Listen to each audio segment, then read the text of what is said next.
Hoje a gente vai dar início à nossa série de 7 estudos sobre Gênesis 1 e 2, né? E as possíveis interpretações para esse texto. É um texto que causa muita polêmica, dificuldade para alguns irmãos já há bastante tempo na igreja. E o nosso objetivo aqui ele é muito claro, né? É apresentar diferentes visões, possibilidades, todos os defeitos, dificuldades de cada visão, bem como os pontos fortes de algumas visões em relação aos consensos científicos e etc. As interpretações cosmológicas ao longo da história, quando a gente fala de cosmológica, a gente fala de cosmos, origem do universo, origem da vida, elas são muito antigas, né? As diversas interpretações. Por exemplo, a gente vai ter, por exemplo, na cultura babilônica, um mito descoberto lá nos anos 1800, chamado Enuma Elish, que é o mito da criação babilônico. São cerca de 1.000 linhas escritas, um poema, né, em mais de 1.000 linhas escritas em babilônico antigo, ou também em assírio, né, vamos dizer, que vão falar sobre como o deus Marduk ele é superior sobre os outros deuses, e no meio de uma guerra, ele dá origem ao universo que nós conhecemos. Ou seja, do caos é gerado a realidade, né? Dentro da mitologia egípcia também, bem próximo ali ao contexto onde o povo de Israel está escravizado no Egito, vai existir uma lenda que vai dizer que Ra vai ter dois filhos, Shu, que é o deus do ar, e Tefnut, que é a deusa da umidade, a deusa da água. Esses irmãos, eles viram um casal, e eles têm também dois filhos, que são Geb, deus da terra, e Nut, a deusa dos céus. Quando esses netos de Ra nascem, eles também se tornam um casal, e Ra não gosta disso. Então ele pega e separa os filhos de forma sobrenatural, diz a história, e aí ele vai empurrar Nut para cima e Geb para baixo.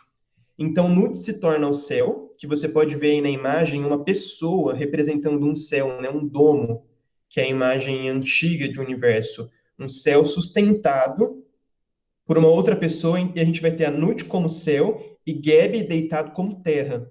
E Shu, que é essa imagem que segura, né, as coisas, permanece entre os filhos, representa o ar que a gente vive.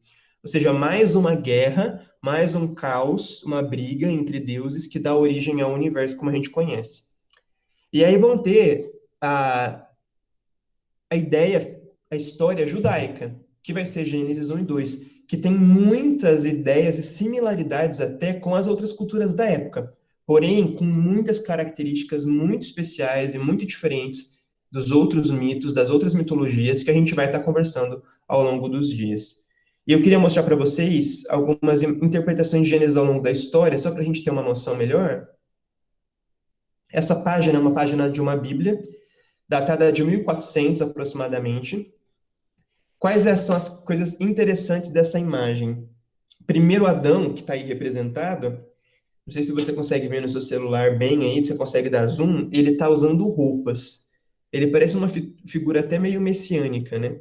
Ele usa roupas, tem a presença de um animal mitológico, que é o unicórnio à direita.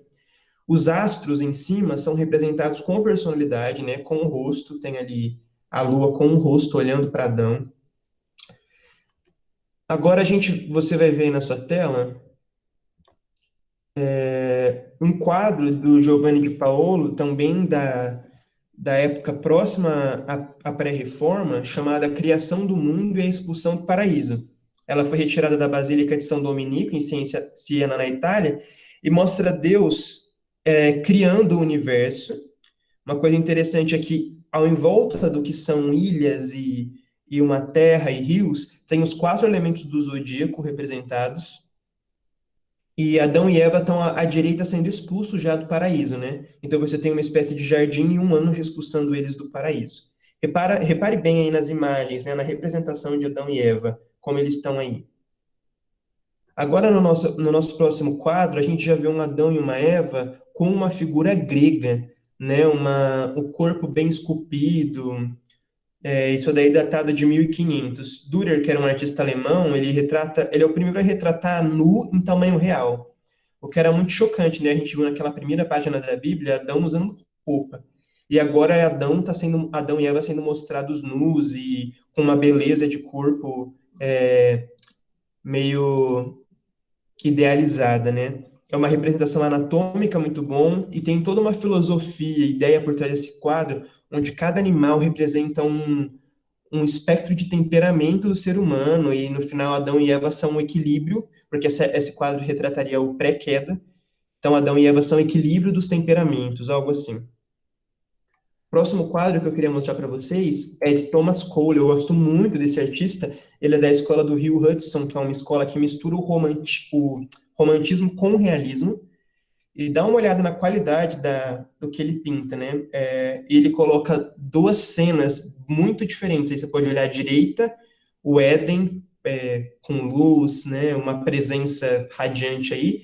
Só que tem um portal onde Adão e Eva estão sendo expulsos. Eles estão bem pequenininhos, bem no para o meio, para a esquerda do quadro, bem pequenininhos sendo expulsos do paraíso, né? Por um mundo de caos e desordem. A gente teve alguns fatos também muito importantes no processo de interpretação de Gênesis 1 e 2. Eu acho que, de forma resumida, eu posso citar Galileu Galilei, que ele vai representar o crescimento de ideias heliocêntricas, que são as ideias propostas por Copérnico, né, primeiramente, mas ele vai defender isso muito forte. Essa ideia vai ganhar muita voz com ele, e ele é considerado um marco na evolução científica, nas áreas da física e da astronomia. Essa ideia de que o homem não é o centro do universo, de que, na verdade, o Sol está no centro do sistema solar e a Terra gira em torno do Sol e não o contrário, são ideias que foram mudando muito a concepção do ser humano, da posição do ser humano na criação, da posição do ser humano no universo. Isso foi mudando muito a forma como o ser humano vê. A gente pode observar que naquele primeiro quadro, nos primeiros que a gente observou, por exemplo, Adão e Eva, eles eram a figura central do quadro. Mas no quadro de Thomas Cole, que é posterior a Galileu, já perto do renascentismo, realismo, perto de Darwin, na verdade, Adão e Eva são bonequinhos, não, o foco da ideia de criação não está no ser humano. Então foram havendo muitas mudanças. Outro fator muito importante na história é a publicação, em 1859, do livro de Charles Darwin, A Origem das Espécies. Falando um pouco sobre ele, ele é um estudo detalhado sobre espécies animais e vegetais que foram coletadas de informações numa viagem de mais ou menos 5 anos que Darwin fez por algumas ilhas da América do Sul, num navio da Marinha Inglesa, né? A teoria de Darwin defendia que organismos vivos eles evoluem através do tempo, por um mecanismo que ele chama de seleção natural. Se eu tiver equivocado em algum termo, por favor, Bia, Ana, me corrijam. Mas na natureza, as populações de seres vivos não são homogêneas, é o que o Darwin vai constatar. Os organismos possuem variações genéticas, diferenças morfológicas, fisiológicas. Dentro disso, aqueles que são melhores adaptados ao seu meio ambiente, eles propagam mais descendentes que os organismos que são menos adaptados. Então, eles acabam influenciando a estrutura de uma espécie, a estrutura genética de uma espécie. Em geral, as populações das espécies mais bem adaptadas tendem a se tornarem a espécie predominante daquela espécie. Isso foi um marco muito forte na ciência moderna, na interpretação de Gênesis, na perspectiva teológica de criação e o papel do ser humano, né? Até a ideia de que os seres, talvez então, o cientista está afirmando que as coisas não foram criadas como são, mas elas foram parte de um processo. Mas acredito que vocês conheçam bastante sobre isso.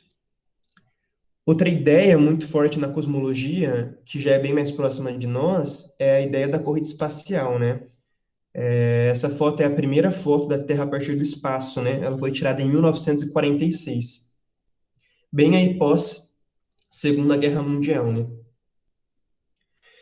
Essa ideia de divulgação de imagens do espaço, ela muda muito quais são as possibilidades do imaginário popular, de teorias, por exemplo, sobre a busca da vida fora da Terra, a origem da vida no universo, e etc, né? Isso aí é muito, muito forte na nossa sociedade hoje também, como a gente vê as recentes missões, por exemplo, né, para Marte, por exemplo, que trazem imagens incríveis, mas que colocam o homem em uma posição muito inferior daquela de 1000 anos atrás, por exemplo, onde o homem era o centro do universo. Agora, o ser humano pode olhar como o homem sendo apenas como um detalhe, uma coisa muito passageira, em que um meteoro resolve, tira o homem do universo e o universo continua seguindo por si só. Isso pode se tornar, inclusive, uma cosmovisão, né?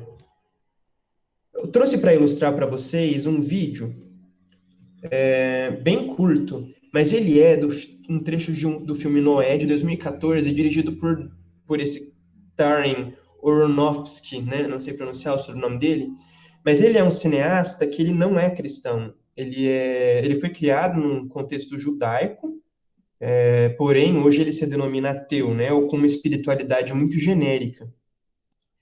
E ele coloca a criação e a evolução, por exemplo, como uma coisa única, misturada.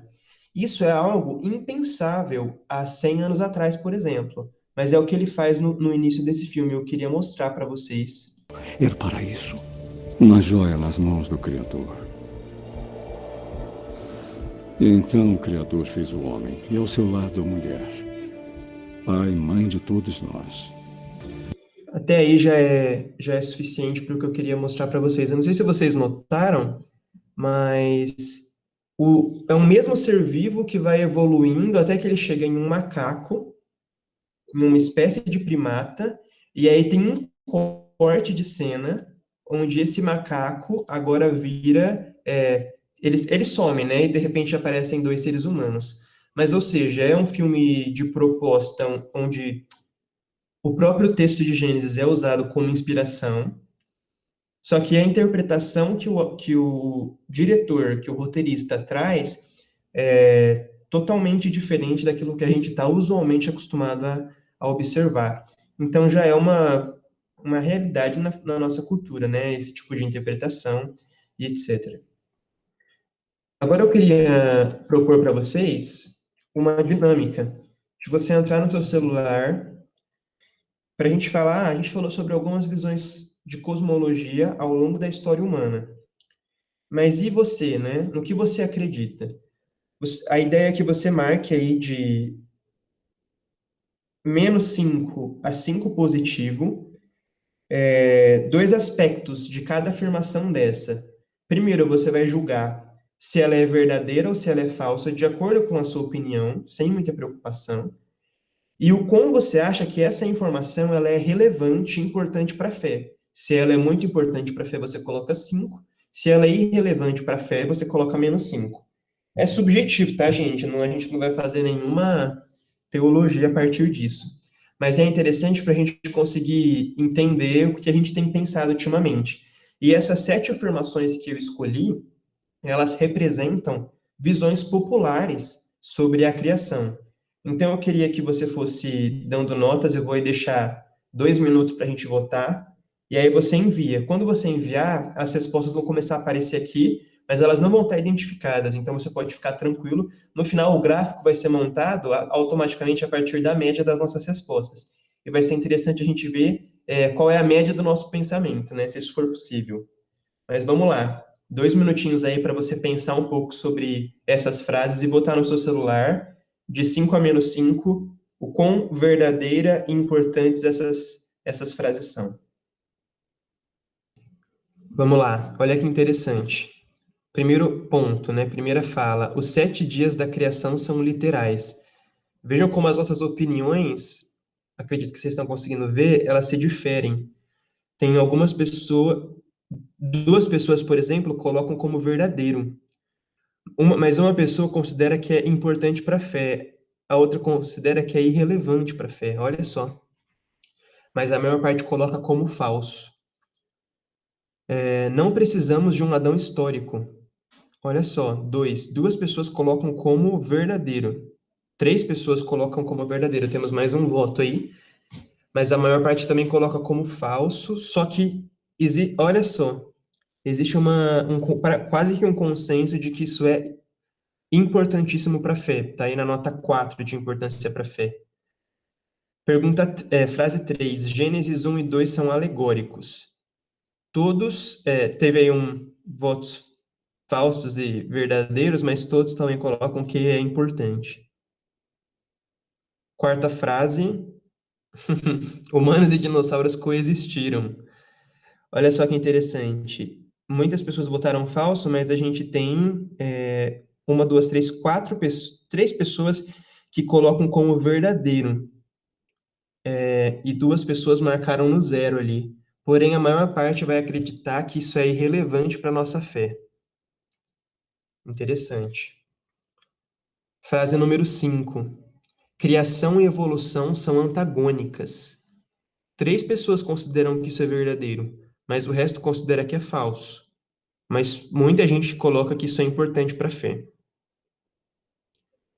Frase 6. É possível haver morte antes da queda. Bem dividido, né? Bem dividido entre falso e verdadeiro, porém ninguém coloca que isso é irrelevante para a fé. Então, até aqueles que creem que é possível haver morte antes da queda vão colocar que acham que isso é relevante para a fé. E a Bíblia é a palavra de Deus inerrante.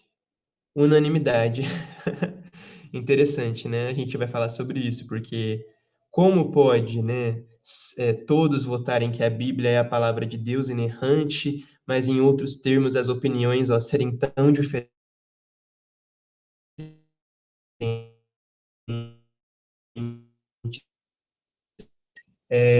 mostrar para a gente o quão diversas são as nossas opiniões, e a gente precisa, então, começar a estabelecer os nossos alicerces para nossas conversas, para que a gente possa ter algo que realmente acrescente para o nosso conhecimento. Vai lá, Ana, é com você. Então, gente, agora entrando mais na questão das 4 visões, né? A gente vai conduzir, a gente vai dar umas explicações agora ainda nesse encontro, mas os próximos encontros a gente vai conduzir baseado no livro A Origem, né? Porque todo mundo demonstrou interesse no grupo, era sempre uma questão que a gente conversava, e a gente achou interessante trazer esse livro como referência.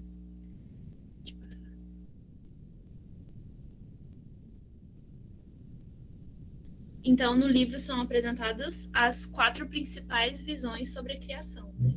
Criacionismo da Terra jovem, criacionismo da Terra antiga, criacionismo evolucionário e o design inteligente. Aí, cada reunião a gente vai abordar exclusivamente cada uma dessas visões, explicar detalhado e promover um diálogo. Então, uma questão que pode ser levantada também. Por que abordar apenas essas 4 visões, né? Sendo que o Rodrigo até falou, né, da antiguidade, mas atualmente também existem várias outras visões. Mas a gente vai se restringir apenas essas 4, para, até citando o livro, né, A Origem, para limitar as opções. Mesmo dentro do cristianismo, a gente está limitando as opções, a discussão, aquelas visões que levam a Bíblia a sério como fonte de revelação de Deus. Igual saiu no resultado, né? Todo mundo concorda que a Bíblia é inerrante. Então, nessas 4 visões, isso também é unânime.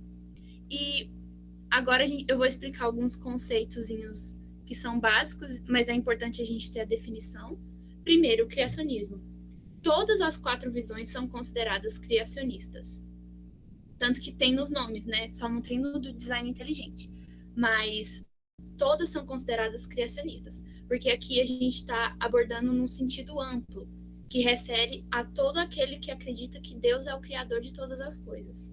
Então, normalmente associado a da Terra Jovem ou da Terra Antiga, mas a gente vai generalizar para todos, considerando que Deus é o criador de todas essas coisas, de todas as coisas. Agora, também uma coisa que, às vezes, quem não é da área pode confundir, um termo muito estigmatizado, né, vamos dizer assim, evolucionismo. Então, evolucionismo é diferente de evolução, diferente da teoria da evolução biológica, porque o evolucionismo não é uma ciência, é uma cosmovisão naturalista. Então, não diz respeito às leis biológicas ou à teoria da evolução. Porque nela eles defendem, né, que não existe um criador que se importa ativamente com o mundo. Humanos são puramente fruto de processos naturais, sem nenhuma direção divina. A moralidade humana é meramente um resultado acidental de influências ambientais. Não há moral absoluta, etc. Então, isso é o que eles falam. Eles trazem uma questão metafísica e, vamos dizer, ampliam a questão da evolução para áreas que não são biológicas, né? Pode passar. E agora, a teoria da evolução biológica em si, como diz o nome, ela é uma teoria, mas ela é uma teoria no sentido científico, não é tipo assim, é uma hipótese ou é uma teoria que a pessoa inventou, sabe, igual a gente usa no dia a dia. No método científico, para uma hipótese se tornar uma teoria, ela passa por todas umas etapas, experimentação, comprovação, então é uma coisa muito robusta, uma teoria, não é só uma opinião, um palpite, né? Até a Bia falou sobre isso quando ela estava falando de Mendel, né, no semestre passado. Então, a teoria da evolução biológica, nos dias atuais, é uma explicação que persistiu por 150 anos desde a sua elaboração e por que ela continua vigente até hoje na ciência? Porque ela continua a realizar predições corretas acerca do mundo natural. Pode passar. Então, explicado esses termos, agora, outra questão que também pode ser muito levantada, né? Qual que é a posição da ABC2 como instituição? Se ela tem preferência por alguma ou se defende alguma. A ABC2 como instituição não toma posição oficial nenhuma para escolher ou defender qualquer uma das 4 perspectivas em particular. A ABC2, claro que os membros possuem as suas próprias opiniões e qual vertente eles preferem, mas como instituição a ABC2 é um espaço para o diálogo. Então, por isso que eles não tomam, nós, né, não tomamos uma posição oficial, porque a gente quer dar espaço e abertura para ter um diálogo de respeito com todo mundo, todos os cristãos, independente da posição, né? Pode passar. E agora a gente vai trazer baseado num texto que foi lançado na ABC2, que chama, como é que é, Rodriga? 10 teses que 10 teses sobre criação que o cristão pode concordar. Isso, agora, né? Isso. Então, 10 teses que o cristão pode concordar com a evolução, ou seja, que não contradiz verdades bíblicas, que não está em rixa, né, com a Bíblia. Então, o que é essencial concordarmos para avançarmos nesse assunto? Pode passar. Então, a primeira tese. A doutrina da criação é central para a fé cristã. Isso é importantíssimo, porque existem várias doutrinas que são secundárias ou até terciárias, e muita gente considera a criação como secundária, né? Mas a doutrina da criação ela é central para a fé cristã, porque ela aborda um dos principais fundamentos da nossa fé, sobre a criação do mundo, o mundo que Deus criou, as criaturas, incluindo nós, né? As criaturas feitas à imagem de Deus. Deixa eu passar. A segunda tese, então, a Bíblia, tanto o Antigo como o Novo Testamento, é a palavra de Deus, inspirada, dotada de cabal autoridade e sem erro. Então, a gente até teve unanimidade, né? Muito bom isso, porque tudo que a Escritura ensina é para ser acreditado como instrução de Deus. Lógico que não negando que os autores humanos das Escrituras, eles se comunicavam na cultura deles, usando as convenções do seu tempo, mas a Bíblia, ela é a inspiração, ela tem autoridade e é inerrante. E isso são doutrinas centrais para a fé, né? Pode passar. Então, a terceira, né? Gênesis 1 e 2 é de natureza histórica, rico em arte literária e teológico em propósito. Então, aqui quer dizer sobre a complexidade do gênero textual de Gênesis, né? E também do tema que aborda. Esses capítulos, Gênesis 1 e 2, devem ser lidos com a intenção de discernir o que Deus diz através do que o autor humano disse, né? o que Deus quis dizer através do texto. E, como diz nessa tese, né? O texto de Gênesis possui 3 elementos: um literário, um histórico e um teológico. Mas isso não quer dizer que trata de, quando fala histórico, literário, né? Não quer dizer que é uma mitologia antiga, um folclore, né? Igual as que o Rodrigo apresentou. Não é uma mitologia. É só um gênero literário que diz verdades teológicas e históricas. Pode passar. Só esqueci de falar um outro ponto, que sobre o gênero, né? O que deve ser levado em consideração é que o ponto principal de Gênesis 1 e 2, o objetivo, vamos dizer assim, é revelar o Deus Criador, como no credo, né? Deus Criador dos céus e da terra.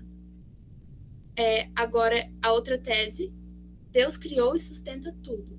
Isso significa que ele está tão envolvido em processos naturais quanto em eventos sobrenaturais.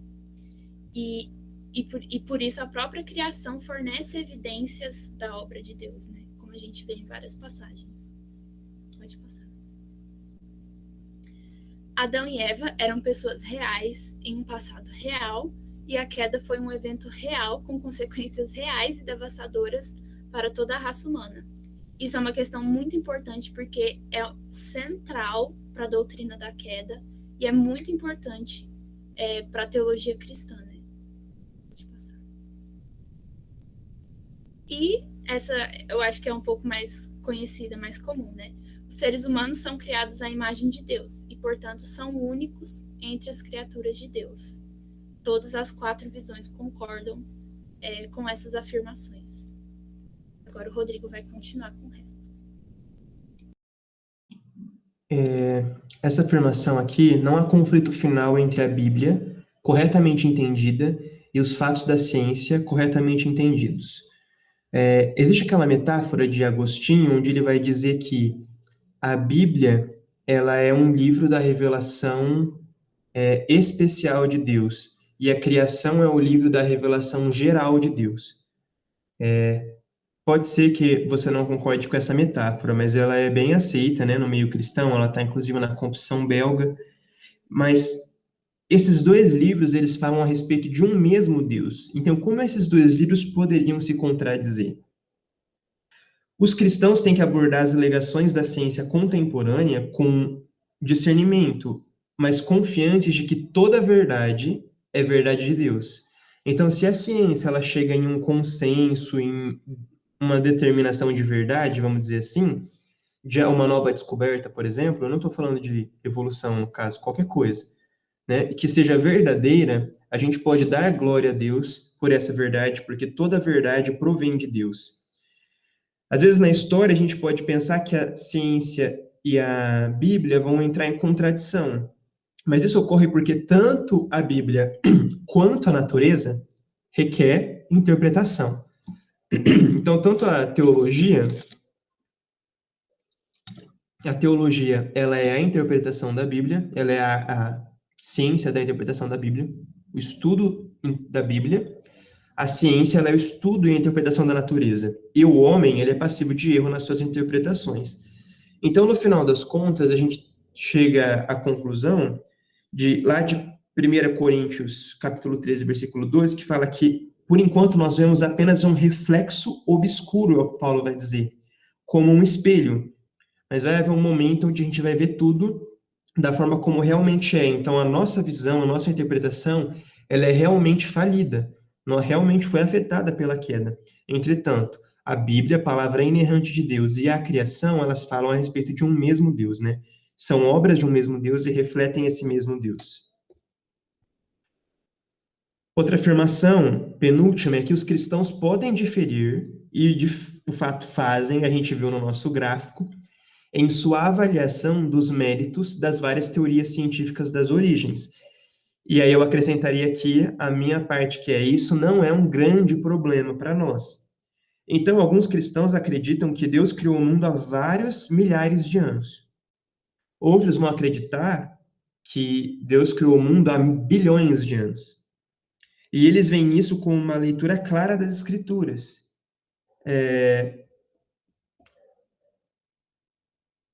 Mas um ponto crucial é que os cristãos podem, de fato, discordar, não há problema disso. Os problemas estão quando você exclui Deus do processo de qualquer forma. Então, a gente vai ver nas visões, mas na visão da Terra jovem, se a Terra é jovem, Deus fez ela jovem, certo? Se ela é antiga, Deus fez ela antiga. Se os seres humanos vieram do pó, literalmente, então Deus fez o ser humano do pó. Se os seres humanos eles compartilham uma ancestralidade em comum, em um processo biológico, também foi Deus que geriu todo esse processo. Porque nós estamos trabalhando com Deus, que Ele é todo-poderoso, certo? Então, para a gente não existe essa dificuldade de se Deus pode ou não fazer alguma coisa.